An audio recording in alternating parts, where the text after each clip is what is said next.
seorang laki-laki yang soleh. Soleh artinya baik, baik cakapnya, baik akidahnya, baik akhlaknya, baik tutur kata, santun budi pekerti. Salatnya cukup, zakatnya penuh, sedekahnya tak terhitung lagi, sopan santunnya tak menyinggung perasaan orang lain. Tapi ternyata setelah dia mati, meninggal dunia, hisabnya lama sekali. Dilihatlah buku catatannya, apalah agaknya yang membuat hisab ini begitu lama? Adakah dia membunuh orang? Tak ada. Pernahkah dia menyakiti hati orang? Tidak.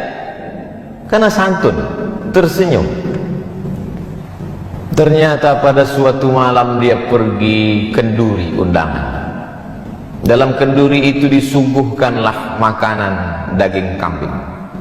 Ketika dimakan kambing itu, ada 1, 2, 3 ruas dikunyah, tersangkut di giginya, ditarik-tarik dengan lidah, tak juga mau ikut tertelan.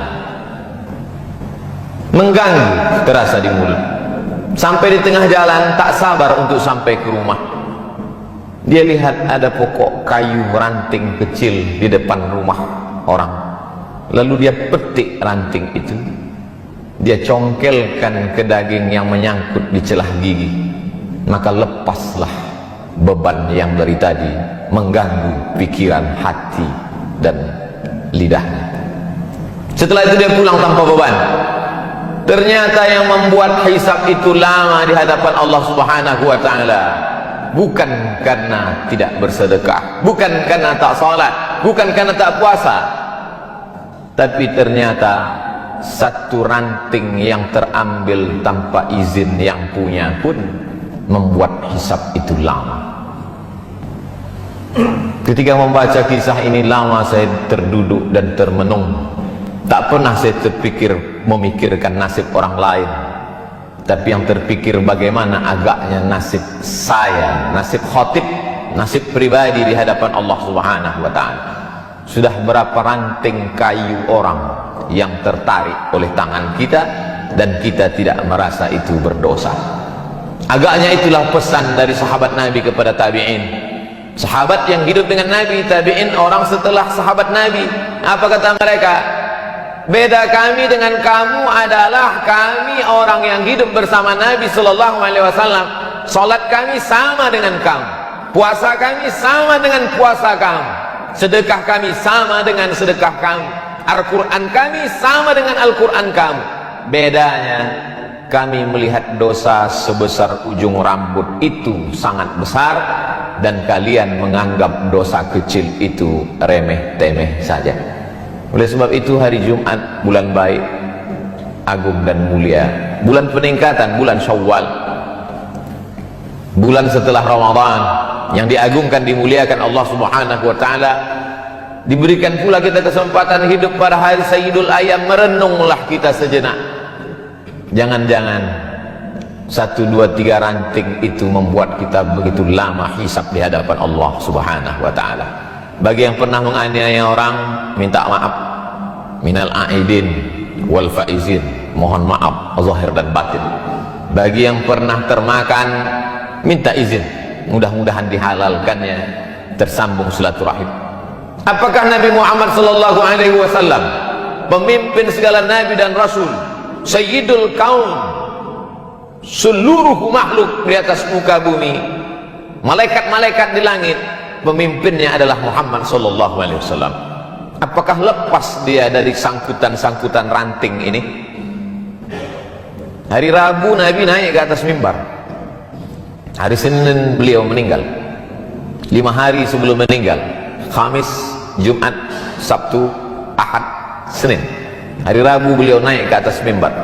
Man kuntu jalattu lahu zahran, siapa yang pundaknya pernah tercambuk oleh, saat aku menyambuk kuda, lalu ada orang bersembunyi di balik kuda itu, ujung cambuk terkena pundaknya. Hadza zahri, ini pundak Muhammad. Silakan balas, silakan balas sahabat. daripada aku mencari kalian nanti di padang mahsyar di akhirat, lebih baiklah kalian balas sekarang. Man kuntu syatamtu lahu irdan, kata-kataku kasar, menyinggung perasaan, sakit hatinya, dia tak membalas, segan karena aku nabi, maka inilah masanya. Hadza irdi, ini harga diri Muhammad, balaslah.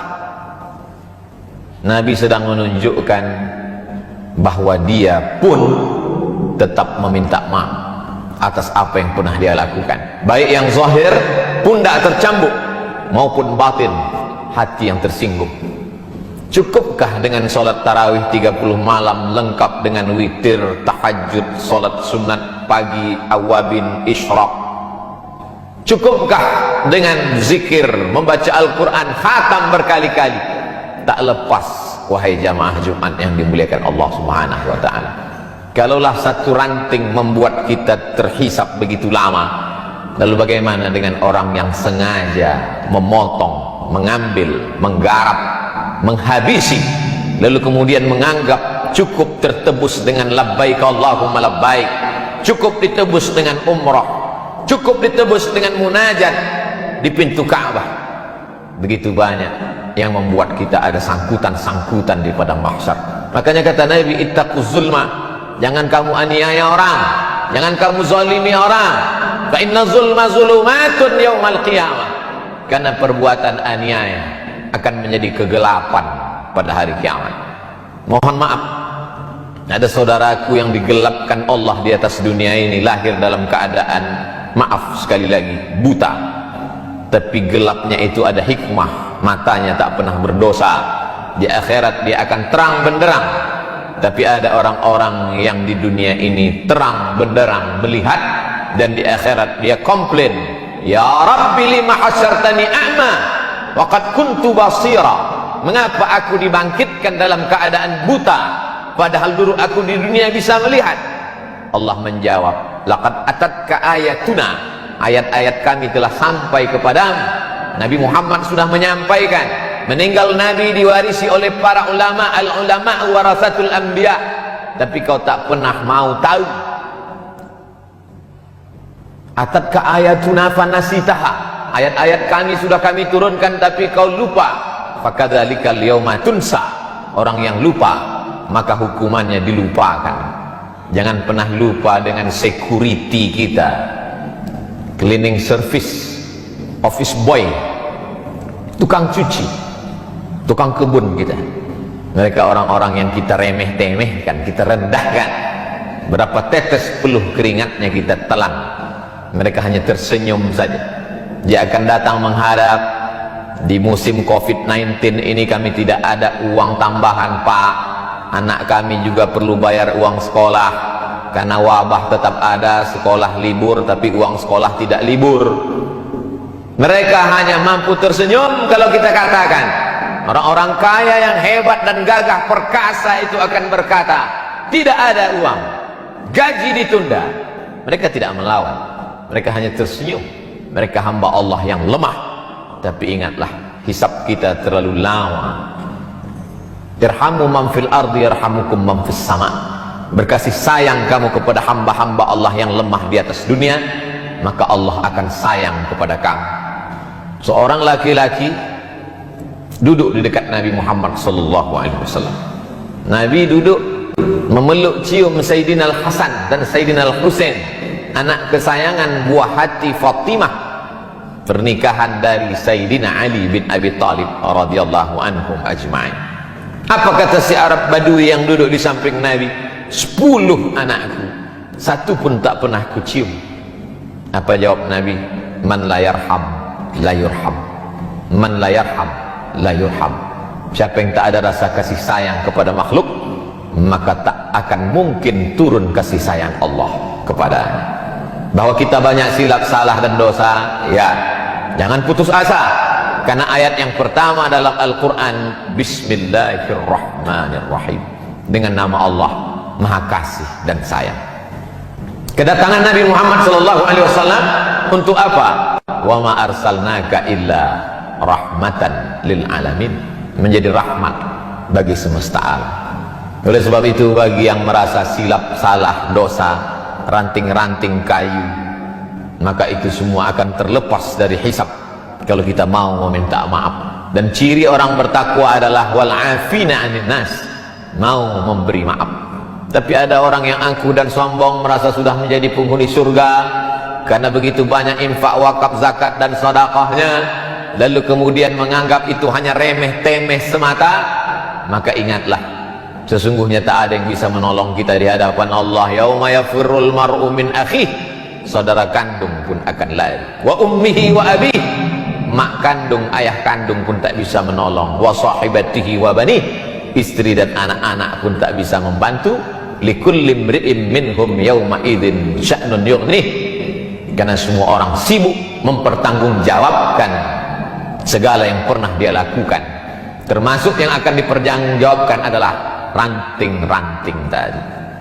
Khutbah Jumat sulit untuk ditangkap karena situasi dan kondisi, tapi insya Allah keyword kata kuncinya mudah saja. Pulang jamaah Jumat ke rumah, ingat satu kata, ranting kayu yang remeh-temeh dan sepele, tapi dapat menyebabkan kita terkena hisab begitu lama.